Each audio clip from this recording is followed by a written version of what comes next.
I just inherited $8 and $9 million, and you won't see a cent. My name is Jack Mercer, and until 3 weeks ago, I was the biggest loser in Portland, Maine.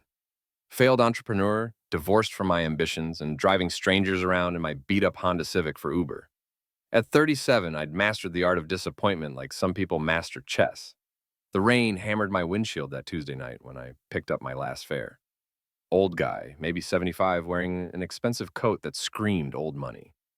He slid into my back seat with the careful movements of someone whose bones had given up cooperating years ago. "Where to?" I asked, adjusting my rearview mirror. "Hillcrest Cemetery," he wheezed. "Take your time." Great. Another weirdo wanting to visit dead people at midnight. But his $20 tip on the app had already cleared, so I kept my mouth shut and drove. "You remind me of someone," he said after we'd driven in silence for 10 minutes. His voice carried that particular sadness that comes from outliving everyone you've ever loved. "My son. Same jawline, same tired eyes." I glanced back. "Sorry for your loss." "Don't be, he died 40 years ago, Vietnam." The old man stared out the window at the passing streetlights. "Name's Harold Gutman. What's yours?" "Jack Mercer." "Jack." He rolled the name around like he was tasting wine. "You married, Jack?" "Unfortunately." The bitterness in my voice surprised even me. My wife Allison had been working late again, which meant she was probably screwing her boss or planning to leave me. Maybe both. Harold chuckled, a sound like autumn leaves scraping pavement. "Marriage is like a business partnership where one partner does all the work and the other takes all the credit." That's about right. When we reached the cemetery, Harold didn't get out immediately. Instead, he pulled out his wallet and counted out 10 $20 bills. $200. More than I'd made all week. "This is too much," I said, but he was already pressing the money into my palm. "Humor an old man. You gave me something tonight I haven't had in years." "What's that?" "Someone who reminds me that good people still exist." He handed me a business card. "If you ever need help, call this number. Ask for Mr. Gold." Before I could respond, he was gone, disappearing into the darkness between the headstones like he belonged there. I drove home to our cramped apartment where Allison was supposedly asleep. The $200 felt like a miracle in my pocket. Maybe I could finally fix the transmission or pay down some credit card debt or pretend for 5 minutes that my life wasn't circling the drain. The next morning, my phone rang at 7 a.m. Unknown number. "Is this Jack Mercer?" The voice was crisp, professional. "Yeah, this is Benjamin Gold, attorney at law. I'm calling regarding Harold Gutman." My stomach dropped. "Is he okay?" "Mr. Gutman passed away peacefully in his sleep last night. I'm calling because he changed his will yesterday evening and you're named as the primary beneficiary." The words hit me like a punch to the solar plexus. "I'm sorry, what?" "You've inherited Mr. Gutman's estate. The total value is approximately $89 million. I dropped the phone. When I picked it up, Mr. Gold was still talking. "Hey, need you to come to my office this afternoon to sign the paperwork." Mr. Gutman left a letter explaining his decision. $89 million. The number bounced around my skull like a pinball. This had to be a scam or a mistake or some elaborate practical joke. But 3 hours later, I was sitting in Mr. Gold's mahogany-paneled office, holding Harold Gutman's handwritten letter. "Dear Jack, you probably think this is crazy. You're right, but crazy is what you get when you're old, rich, and tired of watching money sit in banks doing nothing useful. Last night, you reminded me of my son, David. Not just how you looked, but how you carried yourself. Decent, hardworking, beaten down by life, but not bitter about it. David would have been your age now if he'd made it home from Da Nang. I've spent 40 years trying to figure out how to honor his memory. Turns out the answer was sitting in the back of an Uber, driving strangers around in the rain. Use the money wisely. Be better than the people who've given up on you. Regards, Harold Gutman. P.S. There's one condition. The inheritance is yours permanently, but if you give any significant amount to someone who has betrayed your trust, the entire estate reverts to charity. Choose your beneficiaries carefully." Mr. Gold slid a stack of documents across his desk. "Everything's in order. The house, the investments, the bank accounts. It's all yours." I signed my name with a hand that shook like I had Parkinson's. $89 million, from broke to rich in one phone call. I couldn't wait to tell Allison. I drove home in a daze, my brain struggling to process the magnitude of what had just happened. $89 million. The number was so large, It felt fictional, like something from a movie or a dream. Allison's car was in the parking lot when I arrived at our apartment complex, which was unusual for a Wednesday afternoon. She normally worked until 6 at the law firm where she was a paralegal, always complaining about how her boss, William Pritchard, demanded perfection from his staff. I bounded up the stairs 2 at a time, my heart hammering with excitement. This changed everything. No more Uber driving, no more counting pennies, no more watching Allison's face twist with disappointment every time I couldn't afford something she wanted. I fumbled with my keys at the door, hands still shaking from adrenaline. Inside, I could hear voices. Allison was talking to someone, her voice low and intimate in a way that made my stomach clench. The key finally turned. I pushed open the door and called out, "Allison, you're not going to believe what just—" I stopped dead in the doorway. There were men's clothes scattered across our living room floor. Expensive clothes. A tailored suit jacket draped over our second-hand couch. Italian leather shoes kicked carelessly under the coffee table. A gold watch that cost more than my car sitting on the end table. The voices were coming from our bedroom. Allison's voice, breathless and urgent, and a man's voice, deep and confident, saying things that made my blood turn to ice water. I walked to the bedroom door on legs that felt disconnected from my body. The door was slightly ajar. Through the gap I could see our bed. Allison was there, without clothes and flushed, straddling a man I recognized from the photos on her desk at work. William Pritchard, her boss, the successful real estate developer who drove a Porsche and wore suits that cost more than most people's monthly rent. "God, I've missed this," Pritchard was saying, his hands roaming over my wife's body. "When are you going to leave that pathetic husband of yours?" Allison threw back her head and laughed. "Soon. Jack's so clueless he probably thinks I'm working late again. The man couldn't provide for a goldfish, let alone a wife." "I could take care of you properly," Pritchard said. "Buy you things. Take you places. Everything that loser can't give you. I know, baby. Just a little longer. Once the divorce is final, we can be together properly." They were planning this. Planning to destroy my life while I was out driving strangers around, trying to keep us afloat financially. I backed away from the door, my mind reeling. The inheritance letter crinkled in my pocket. Harold Gutman's words echoed in my head. "If you give any significant amount to someone who has betrayed your trust, the entire estate reverts to charity."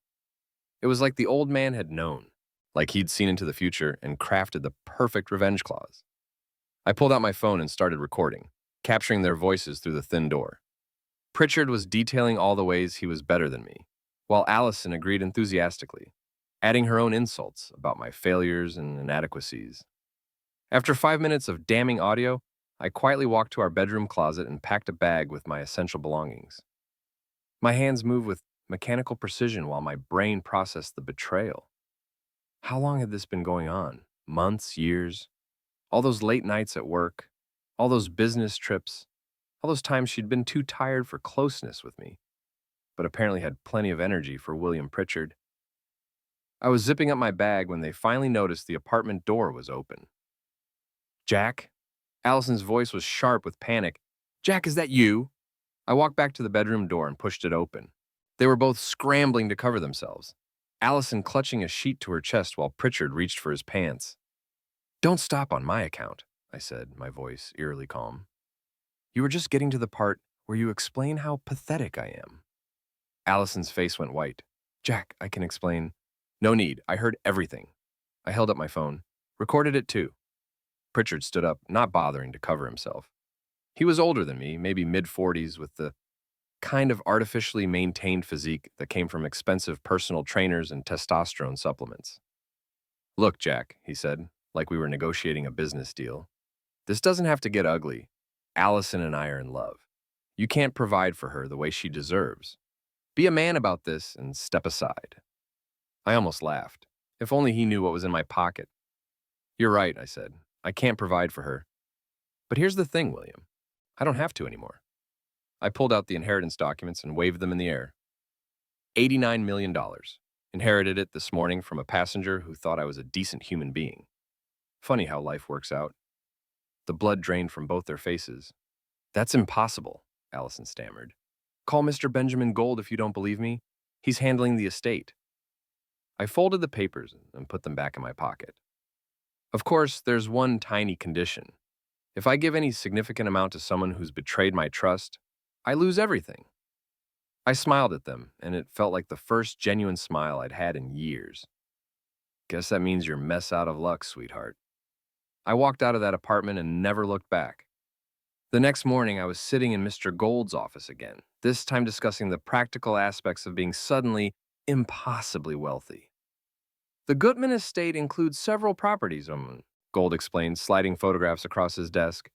The main residence is a Victorian mansion on Hillcrest Drive, 12 rooms, 4 acres, fully furnished. There's also a beach house in Bar Harbor and a condo in Boston. I stared at the photos. The mansion looked like something from a Gothic novel, all dark wood and tall windows. It was the kind of house I used to drive past and wonder what it would be like to live there. What about liquid assets? I asked. Approximately 40 million in various investment accounts, another 30 million in real estate equity, and about 19 million in cash and bonds. Mr. Gold's expression was professionally neutral, but I caught a hint of amusement in his eyes. Quite a change from driving for Uber, I imagine. Just a bit. My phone had been buzzing constantly since I'd walked out yesterday. 17 missed calls from Allison, 12 from Pritchard, and a handful from numbers I didn't recognize. I'd turned off the voicemail notification after the first few messages, which ranged from tearful apologies to furious demands to confused attempts at negotiation. I need to close some joint accounts, I told Mr. Gold, and I want him to file for divorce immediately. I can recommend an excellent family law attorney. Given the circumstances, it should be straightforward. The circumstances? Mr. Gold smiled thinly. Cheating is still grounds for divorce in Maine, Mr. Mercer, and you have rather compelling evidence. By noon, I'd closed our joint checking and savings accounts, canceled the credit cards that Allison had been using, and transferred the lease on our apartment to her name exclusively. I also called the utility companies and had everything switched to her responsibility. Then I drove to Hillcrest Drive to see my new home. The mansion was even more imposing in person. It sat back from the road behind a wrought iron fence, surrounded by old-growth trees that filtered the afternoon sunlight into shifting patterns of gold and shadow. The architecture was pure Victorian excess. Towers and gables and enough decorative woodwork to keep a carpenter busy for decades. Inside, it smelled like old money and furniture polish. The rooms were enormous, with ceilings that disappeared into darkness and windows tall enough to drive a truck through. Harold Gutman had lived here alone for 40 years, rattling around in 12 rooms like a ghost haunting his own life. I was exploring the library when my phone rang. Allison. Jack, please, we need to talk. I think we covered everything yesterday, I said, running my fingers along the spine of a first edition Hemingway. You can't just cut me off like this. I have bills, responsibilities. You have a job, and a boyfriend with a Porsche. I'm sure you'll figure it out. Don't be cruel, Jack. I know I made a mistake, but we can work through this. Marriage is about forgiveness. I almost admired her audacity. Marriage is also about fidelity, but that didn't seem to concern you. I'll end it with William. I'll do whatever it takes to fix this. It's too late for that. Because of the money? Jack, you're not this petty. You're a good man. Maybe I was. But good men finish last, don't they? You made that pretty clear yesterday. There was a long pause. When she spoke again, her voice had changed. The pleading tone was gone and replaced by something harder. You can't keep all of it, Jack. I'm your wife. I'm entitled to half of everything you own. Actually, you're not. The inheritance is separate property, acquired after your cheating began. My lawyer was very clear about that. I'll fight you in court. With what money? I closed our accounts, remember? Another pause. Then, you coward, you're enjoying this. I considered the question. Was I enjoying it? The old Jack would have been horrified by his own cruelty. But the old Jack had been a sucker, a mark, a man so desperate to be loved that he'd ignored every red flag his wife had planted. Yeah, I said finally, I really am. I hung up and turned off my phone. That evening, I drove to Murphy's Tavern, a dive bar where I'd been drowning my sorrows for the better part of 2 years. Eddie Murphy, the owner, was a former longshoreman with arms like tree trunks and a philosophy degree he'd never used. Well, well, Eddie said as I walked in. If it isn't the mysterious millionaire. Word traveled fast in a city the size of Portland. I'd figured the story would get out eventually. Buy you a drink to celebrate? Eddie asked. Just a beer, and make it a good one. Eddie pulled a bottle of imported Belgian ale from the cooler, something that cost $12 and tasted like liquid gold. 3 days ago, I would have considered it an unaffordable luxury. So what's the plan? Eddie asked. I can buy a yacht, move to Florida, disappear to some tropical island? I'm thinking about staying local, I said. I've got some unfinished business. Eddie nodded knowingly. The wife and her boyfriend. You heard about that too? Jack, everybody's heard about it. Pritchard's been bragging about nailing your wife for months. Guy's got no class. The beer suddenly tasted bitter. Months. It had been going on for months, and I'd been oblivious. What else has he been saying? Eddie looked uncomfortable. You sure you want to know? Tell me. He's been calling you a loser. Says Allison married beneath herself, and she's finally figured it out. Says you're so pathetic you don't even know you're being cuckolded. The bottle creaked in my grip. He used that word? His exact word. Look, Jack, the guy's a piece of mess. Everyone knows it. But now you've got the resources to do something about it. Like what? Eddie grinned. Like whatever you want. The next morning, I woke up in a bed the size of my old apartment, in a house that belonged to me, with more money than I could spend in 3 lifetimes. For the first time in years, I felt like the protagonist of my own story, instead of a supporting character in someone else's. My phone had 43 missed calls and 67 text messages. I scrolled through them while drinking coffee from a mug that probably cost more than my monthly car payment used to be. Most of the messages were from Allison, progressing through the stages of grief at breakneck speed. Denial. This is all a misunderstanding. Anger. You're a vindictive, rude person. Bargaining. I'll sign a prenup, we can start over. Depression. I can't afford the rent without you. And finally, acceptance. I hope you're happy with yourself. But the most interesting messages were from William Pritchard. Jack, we should talk man to man. No need for this to get messy. You're making a mistake. Allison loves you. She just got confused. I'm willing to step aside if you'll be reasonable about this. Don't make me your enemy. I have connections in this city. You have no idea who you're messing with. The progression from conciliatory to threatening was fascinating. Pritchard was used to getting what he wanted through intimidation and influence. He couldn't comprehend that his usual tactics might not work on someone who suddenly had more money than he did. I called Mr. Gold. I need you to do some research on William Pritchard. His business, his finances, his connections, everything. Of course. May I ask why? Let's call it due diligence. I'll have a report by tomorrow. Next, I called the private investigator Mr. Gold had recommended. Sarah Chen was a former police detective who'd gone into business for herself after getting fed up with department politics. I need surveillance on 2 people, I told her. William Pritchard and my wife Allison. What kind of surveillance? Everything. Where they go, who they see, what they do. I want to know their routines, their habits, their weaknesses. This is about the affair.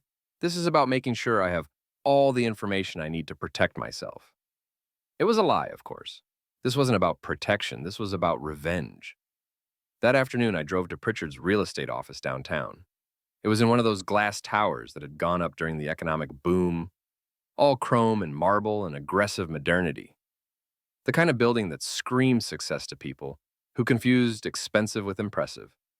Pritchard's office was on the 15th floor, behind a reception area that looked like it had been designed by someone who'd seen too many movies about successful businessmen. The receptionist was young and pretty in that generic way that suggested she'd been hired for her appearance rather than her qualifications. I'm here to see William Pritchard, I told her. Do you have an appointment? Tell him Jack Mercer is here. He'll want to see me. She made the call, and I could hear Pritchard's voice through the phone, sharp with surprise and something that might have been fear. Send him in, he said. Pritchard's office was a monument to his own ego. Awards and certificates covered one wall, while another displayed photographs of him shaking hands with politicians and minor celebrities. His desk was the size of a small aircraft carrier, positioned to force visitors to approach him like supplicants seeking an audience with royalty. He stood as I entered, extending his hand with the kind of aggressive friendliness that salesmen use to establish dominance. Jack, good to see you. Congratulations on your windfall. I ignored his outstretched hand and sat down in one of the leather chairs facing his desk. Let's skip the pleasantries, William. We both know why I'm here. His smile faltered slightly, but he maintained his composure. I think there's been a misunderstanding. Allison and I are having sex. I know. I saw you. I recorded you. I have it all on video. The color drained from his face, but he recovered quickly. Look, these things happen. Marriages fall apart. People find comfort where they can. It doesn't have to be personal. It became personal when you started calling me a pathetic loser who couldn't satisfy his own wife. Pritchard's jaw tightened. I never said that. Eddie Murphy has a good memory, and a lot of friends who drink at his bar. We stared at each other across his massive desk. Pritchard was trying to read me, to figure out what I wanted and how much it would cost him. What do you want? He asked finally. I want you to understand something, I said. You thought you were taking advantage of a weak man who couldn't fight back. You were wrong. Is that a threat? It's a statement of fact.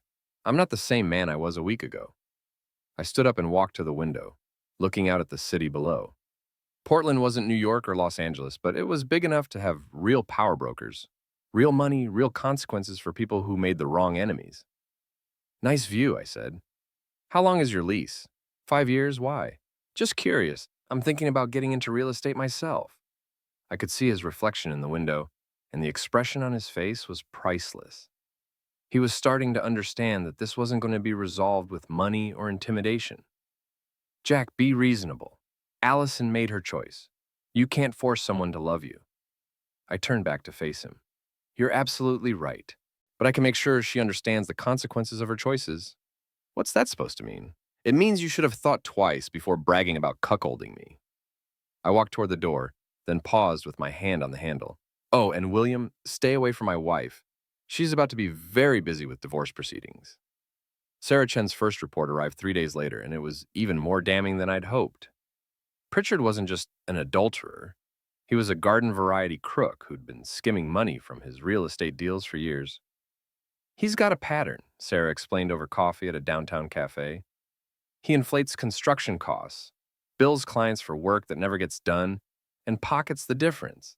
I estimate he's stolen at least $2 million over the past 5 years.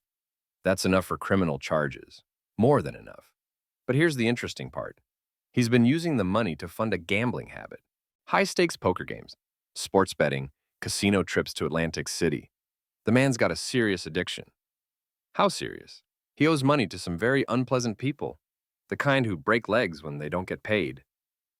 I felt a smile tugging at the corners of my mouth. How much does he owe? Close to $3 million, from what I can determine. He's been juggling creditors for months, staying one step ahead of bankruptcy. This was better than I'd imagined. Pritchard wasn't just a cheating, unpleasant person. He was a desperate, cheating, unpleasant person with enemies of his own. What about Allison? Sarah's expression darkened. Your wife has been busy. She's been meeting with divorce attorneys, trying to find one who'll take her case on contingency. She's also been spreading stories about you around town. What kind of stories? That you're mentally unstable, that the inheritance has gone to your head, that you're dangerous and vindictive. Sarah paused. She's also been telling people that you were abusive during your marriage. The coffee cup cracked in my grip. That's a lie. I know. I've been documenting her movements, and there's no evidence of any mistreat. But she's building a narrative, trying to make herself look like the sufferer. For the divorce? Probably. If she can convince a judge that you're unstable or abusive, she might be able to claim emotional distress and get a settlement. I thought about Harold Gutman's letter, about the clause that would strip me of everything if I gave money to someone who'd betrayed me. The old man had been smarter than I'd realized. Keep watching them both, I told Sarah, and document everything. That evening, I had dinner at the Portland Country Club. I'd never been inside before. The membership fee alone was more than I used to make in a year. But money opened doors, and I was learning to walk through them. The maitre d' seated me at a prime table overlooking the golf course. The other diners were Portland's elite, lawyers, doctors, business owners, politicians. The kind of people who'd never given me a second glance when I was driving for Uber. I was halfway through my steak when Mayor Davidson approached my table. I recognized him from his campaign posters and newspaper photos. Jack Mercer? He extended his hand. Tom Davidson. I wanted to introduce myself and offer my condolences on Harold's passing. You knew Harold. We were old friends. He was a good man, very generous to local charities. Davidson sat down without being invited. He spoke about you, you know. Said you reminded him of his son. He barely knew me. Harold was a good judge of character. He wouldn't have left you his fortune if he didn't think you'd use it wisely. There was something in Davidson's tone that suggested this wasn't a casual conversation. Is there something you wanted to discuss, Mayor?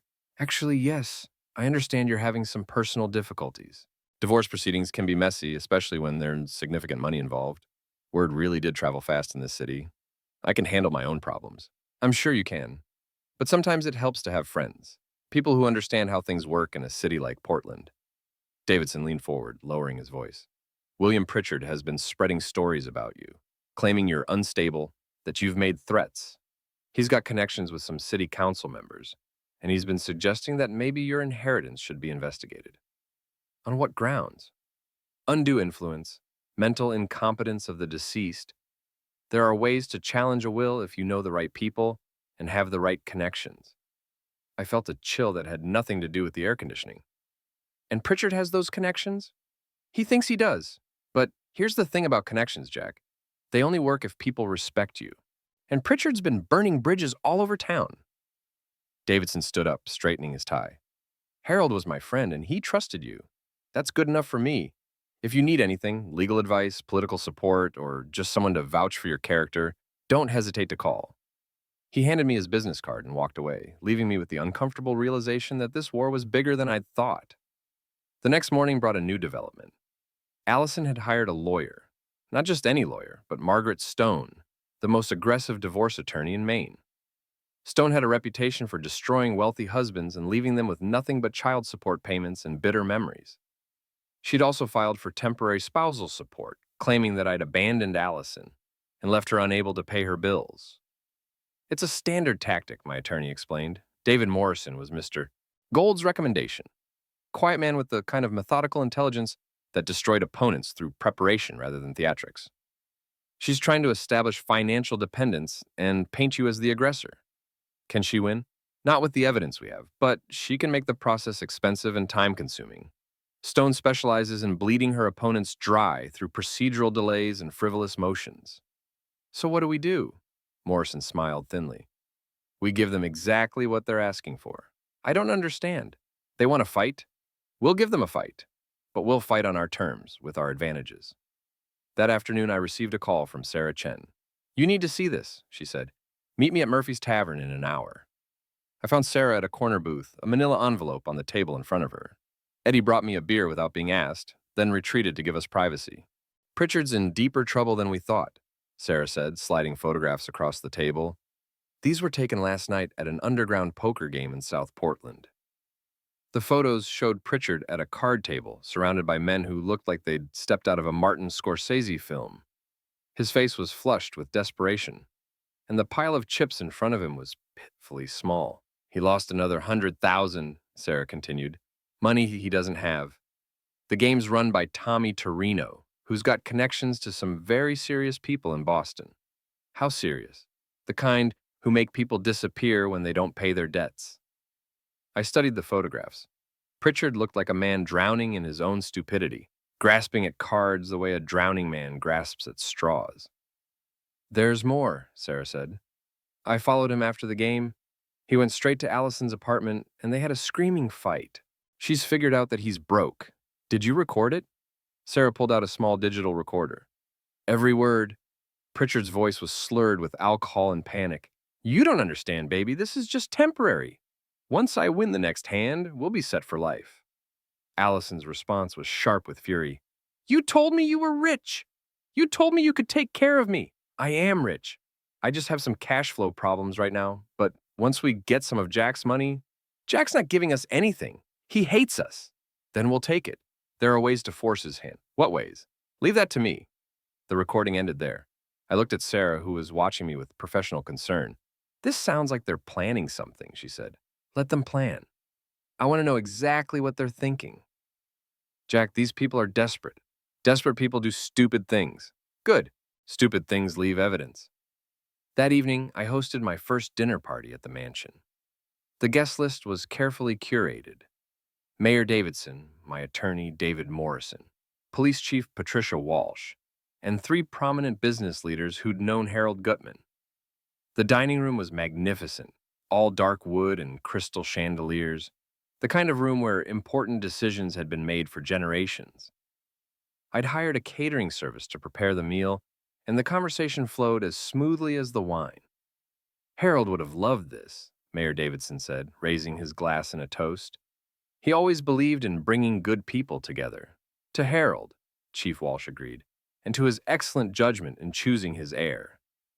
The toast was echoed around the table, and I felt a warmth that had nothing to do with the wine.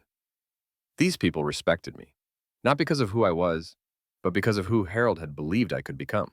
After dinner, as the guests mingled in the library, Morrison pulled me aside. "I heard something interesting today," he said quietly. "Margaret Stone approached Judge Henderson about your case." "What did she tell him?" "That you're mentally unstable and potentially dangerous. She's trying to get a restraining order that would freeze your assets pending a psychological evaluation." "Can she do that?" "She can try, but Henderson's a fair judge, and he knew Harold personally. He's not likely to be swayed by unsubstantiated allegations." "What if the allegations become substantiated?" Morrison's eyes narrowed. "What do you mean?" "What if Pritchard and Allison try to manufacture evidence of my instability? Then we'll be ready for them. But Jack, you need to be careful. Don't give them any ammunition." "I won't." But even as I said it, I was thinking about Tommy Torino and the underground poker games, about desperate men and the stupid things they do when they're drowning in debt and bad decisions. Sometimes the best revenge was simply giving your enemies enough rope to hang themselves. The call came at 3 in the morning, jarring me from the first peaceful sleep I'd had in weeks. Unknown number, but I answered anyway. "Jack Mercer?" The voice was rough, working-class Boston. "Who's this?" "Someone who knows William Pritchard owes you an apology. And me a lot of money." I sat up in bed, instantly alert. "Tommy Torino? Smart man. Your friend Billy's been using your name around town, telling people you're backing his gambling debts." The audacity was breathtaking. "I'm not backing anything." "I figured, but Billy's been very convincing. Says his wife's about to inherit millions from her rich husband, and he's good for every penny he owes." "His wife isn't inheriting anything." "That's what I thought, which means Billy's been lying to me, and I don't like being lied to." There was a pause, and I could hear voices in the background, the kind of voices that suggested this conversation was taking place somewhere unpleasant. "Here's what's going to happen," Torino continued. "Billy's going to call you in about 10 minutes. He's going to beg you to pay his debts, and he's going to promise you anything you want in return. And if I refuse, then Billy learns what happens to people who use my name, guarantee debts they can't pay." The line went dead. I was still processing the conversation when my phone rang again. Pritchard's number. "Jack, thank God." His voice was shaking with terror. "I need your help." "Do you now?" "I'm in serious trouble. There are some people, very dangerous people, and they think you're guaranteeing my debts." "Why would they think that?" "I may have implied that you and I had worked out an arrangement." "You mean you lied?" "I was desperate. They were going to break my legs." I almost laughed. The man who'd been calling me a pathetic loser was now begging for my help, reduced to tears by his own stupidity. "How much do you owe?" $3.2 million. "That's a lot of money, William." I know, but I can pay it back. The real estate market's picking up. I've got deals in the pipeline." "No, you don't. I know about your business, William. I know about the embezzlement, the inflated invoices, the skimmed funds. You're broke." Silence. "I also know about the gambling addiction, the mounting debts, the increasingly desperate attempts to stay afloat. You're drowning, and you've been using my wife as a life preserver." "Jack, please." "Here's what's going to happen.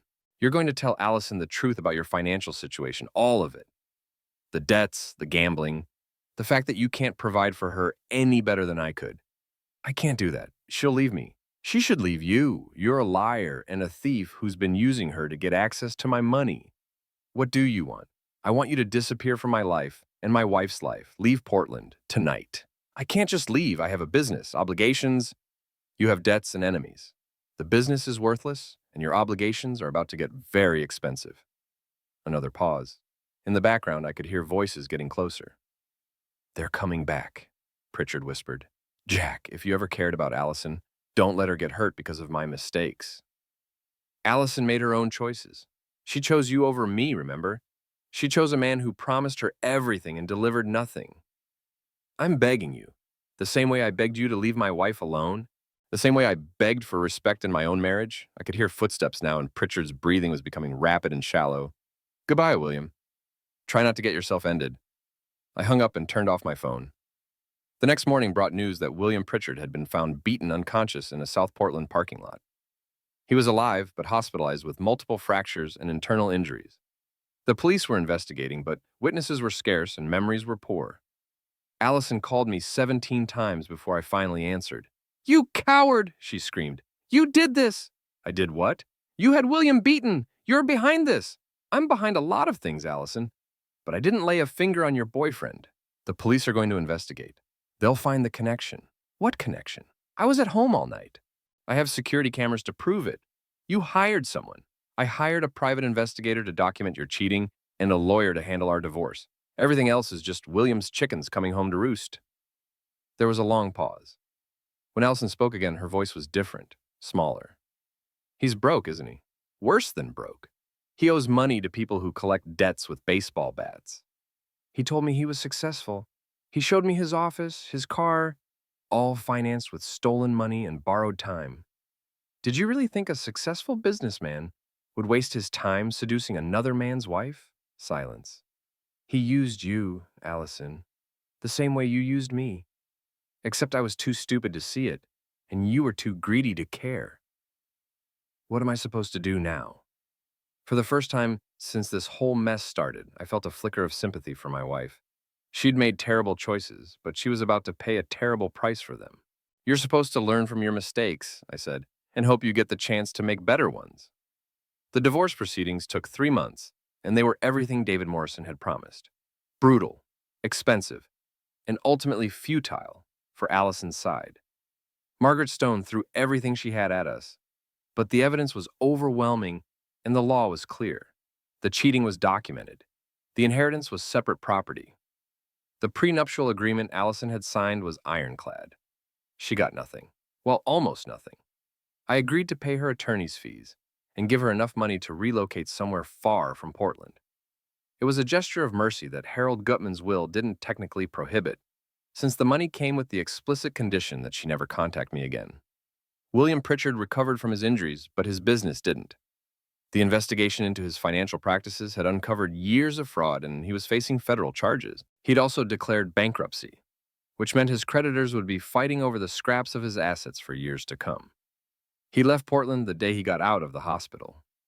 I heard he moved to Florida, where he was working as a used car salesman under an assumed name. Apparently, Tommy Torino had a long memory and an even longer reach. I never saw either of them again. 6 months after Harold Gutman's end, I was sitting in the library of my mansion reading a book about investment strategies and sipping whiskey that costs more per bottle than I used to make in a week. The house had become comfortable, familiar in a way my old apartment never had. The doorbell rang, which was unusual. I had a security system now, and most visitors were announced by the intercom at the front gate. I opened the door to find a young woman, maybe 25, with Harold's eyes and his stubborn jawline. "Mr. Mercer, I'm Jennifer Gutman. Harold was my grandfather." My heart stopped. I didn't know he had family. He didn't talk about us much. We had a falling out years ago over money and pride and all the usual family nonsense. She shifted uncomfortably. "I heard about the inheritance. I wanted to meet the man my grandfather thought was worthy of his fortune." I invited her in, and we sat in the living room where Harold's portrait hung above the fireplace. Jennifer studied the painting with the kind of sadness that comes from lost opportunities and words never spoken. "I was angry when I first heard," she admitted. "A stranger gets everything while his own family gets nothing? It seemed unfair." "I can understand that. But then I learned about you, about what you were going through when you met him, and how you treated him with kindness when you had no reason to expect anything in return." She looked at me with eyes that held decades of regret. "He was right to choose you. I'm not sure I deserve it. None of us deserve the gifts we're given. We just have to be worthy of them." She stood to leave, then paused at the door. "There's something else. Grandfather left a letter for me, to be delivered only if I came to see you. He knew I would eventually." She handed me an envelope with my name written in Harold's careful script. "Dear Jack, if you're reading this, it means Jennifer has overcome her pride and sought you out. She's a good person who made the mistake of expecting the world to be fair. I hope you'll be patient with her. I have a final request. Jennifer is trying to start a nonprofit organization that provides job training for veterans. She has the passion and the knowledge, but not the resources. I hope you'll consider helping her. Not because you owe me anything, but because it's what David would have wanted. The money was never the point, Jack. It was always about what you do with it. Your friend Harold. I looked up at Jennifer, who was watching me with nervous hope. Tell me about this nonprofit, I said. 2 years later, the Gutman Foundation had trained over 300 veterans and placed them in meaningful employment. Jennifer ran the day-to-day operations with the kind of passionate competence that reminded me of her grandfather, while I provided the financial backing and strategic guidance. It was the most rewarding work I'd ever done. I never remarried. The experience with Allison had taught me to value solitude over companionship, and I'd discovered that I genuinely enjoyed my own company. The mansion was filled with books and music and the kind of peace that money could buy when it was spent wisely. Sometimes I thought about the man I'd been before Harold Gutman changed my life. That desperate, defeated Uber driver who'd been so hungry for love that he'd ignored every warning sign his wife had given him. I didn't miss him, but I understood him. He'd been a good man in a bad situation, trying to do right by people who didn't deserve his loyalty. The inheritance hadn't just given me money, it had given me the power to choose who I wanted to be. And I'd chosen to be someone Harold Gutman would be proud of. On the 3rd anniversary of Harold's end, I visited his grave at Hillcrest Cemetery.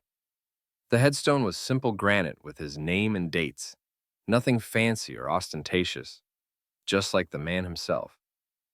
I placed a bottle of expensive whiskey next to the flowers Jennifer had left earlier. "Thank you," I said to the silence, "for seeing something in me that I couldn't see in myself." The wind rustled through the trees, and for a moment I could almost hear his voice. The money was never the point, Jack. It was always about what you do with it. I'd done right by his gift. I'd built something meaningful, helped people who deserved help, and learned to distinguish between those who earned my loyalty and those who merely demanded it. The loser who'd picked up Harold Gutman that rainy night was gone forever, replaced by a man who understood that sometimes the best revenge is simply living well. As I walked back to my car, I felt something I hadn't experienced in years: complete satisfaction with the choices I'd made. Harold had been right about everything: the inheritance, the people who would try to take advantage of me, and my own capacity for both justice and mercy. I'd learned to use power wisely, to trust carefully, and to never again mistake desperation for love. The old Jack would have forgiven Allison and taken William's mistreat, because he'd believed that being good meant being weak. The new Jack knew better. Sometimes good men don't finish last. Sometimes they finish exactly where they belong. The end.